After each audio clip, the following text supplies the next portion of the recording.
Today we have a special guest. It's Mr. Ramsey, USAID Senior Deputy Assistant Administrator for the Africa Bureau.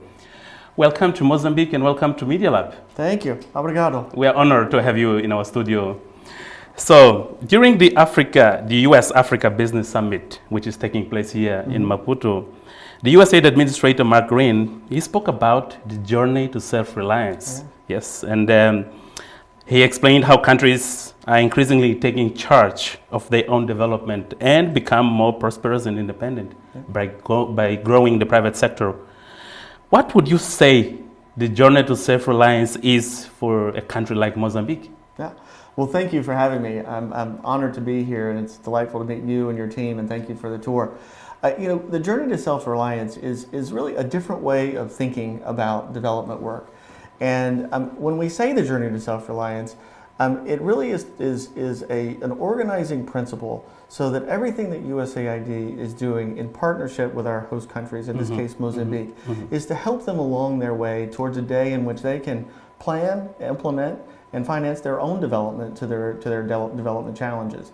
And we believe that this is an innate desire of every country to lead their own development. And so it's a recognition of that partnership, and it's a celebration of that partnership. The American people will be supporting the people of Mozambique on their journey for many years to come, but we certainly want to help Mozambique move to that day when that foreign assistance is no longer needed. Yes. That's ultimately the goal. Yeah, definitely.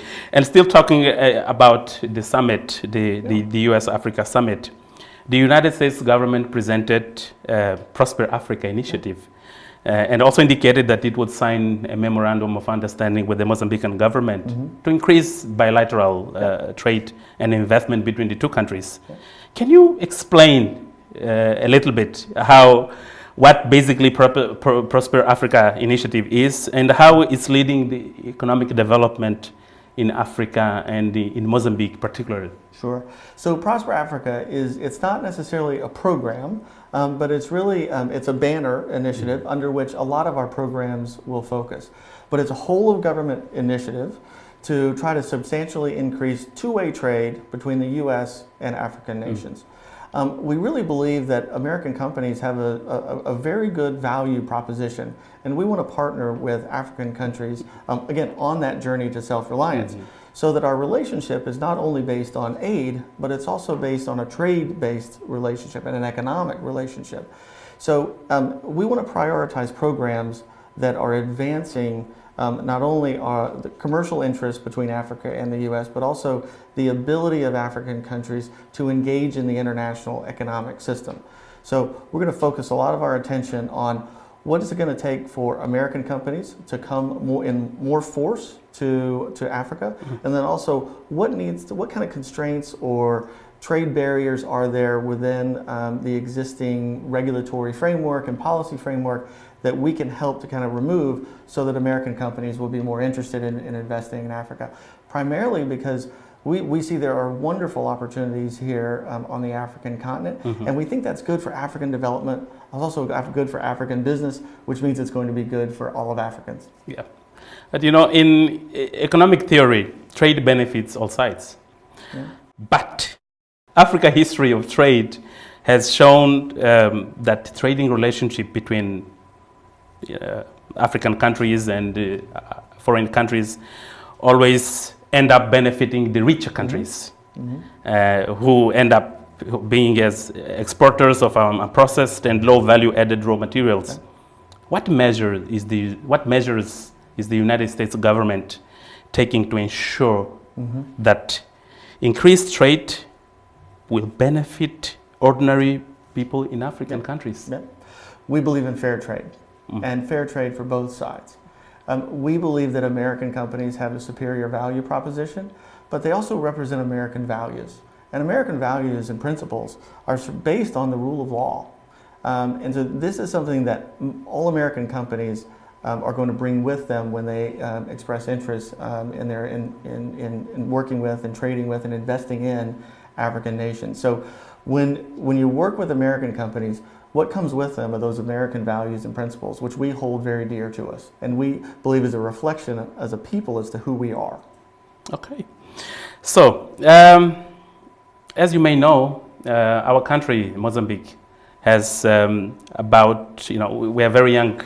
We have a very young population, right. and the median age is about 17.3 years. Mm-hmm. What message does USAID, and you in particular, have for the youth about the future? Can we remain optimistic? Oh, I think you should. I think that there's so much hope and there's so much excitement in Mozambique. And I've been here just a few days.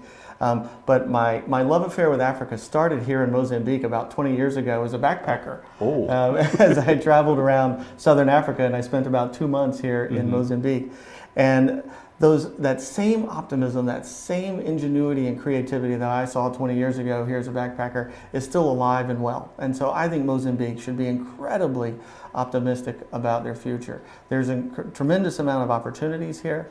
Like all across the African continent, the population it's in a demographic explosion. And we're seeing a tremendous amount of young people coming into the workforce. That's a tremendous challenge, but it's also a tremendous opportunity. We're looking at over 350 million people on the African continent will be between the ages of 15 and 24 by the year 2025. The labor force here will be bigger than China, bigger than India. Over 1 billion people will be entering the labor force. So the challenge part is that there's about 18 million jobs that need to be created on the African continent every year for the next 20 years. That's about 2,000 jobs an hour that have to be created to meet the demand of the young people coming into the workforce. But at the same time, it creates a tremendous opportunity to really tap into that creativity and ingenuity. Because as we all know, young people don't think of the ways that probably we do, or even our parents do. They're much more savvy in ICT. They're much more creative in terms of solving a lot of the challenges that they're going to be faced with. So African governments have to be able to support the youth as they come up, and we'll be there to stand with them. Yeah. Still talking about self-reliance and the journey to self-reliance, and what you've just explained about the future. We as Mozambicans and Mozambican organizations, we are very pleased that the United States government, the USAID, they've created and they've set up, a platform to benefit local organizations, to basically promote localization and to promote organizations like ours to basically have the opportunity to contribute for our own development and working closely with the private sector. On behalf of all of us, I wanted to say thank you very, very much, and we actually look forward to continue partnering and working with USAID in ways that we can better contribute for our future and for the development of this country. Thank you for saying that. I think that's really reflective of the partnership that the U.S. have in Mozambique. And I think Mozambique is a perfect example of this principle that we're really focusing on in terms of the journey to self-reliance, and that if a country is willing to make difficult decisions and really commit to their own people, then they're going to have a friend in the United States, and we're going to be there to walk alongside them. Yes, thank you very much. And again, thank you very much for making the time and for being here. Thank you very much. So we had today Mr. Ramsey as our guest. We hope to see you next time. Thank you.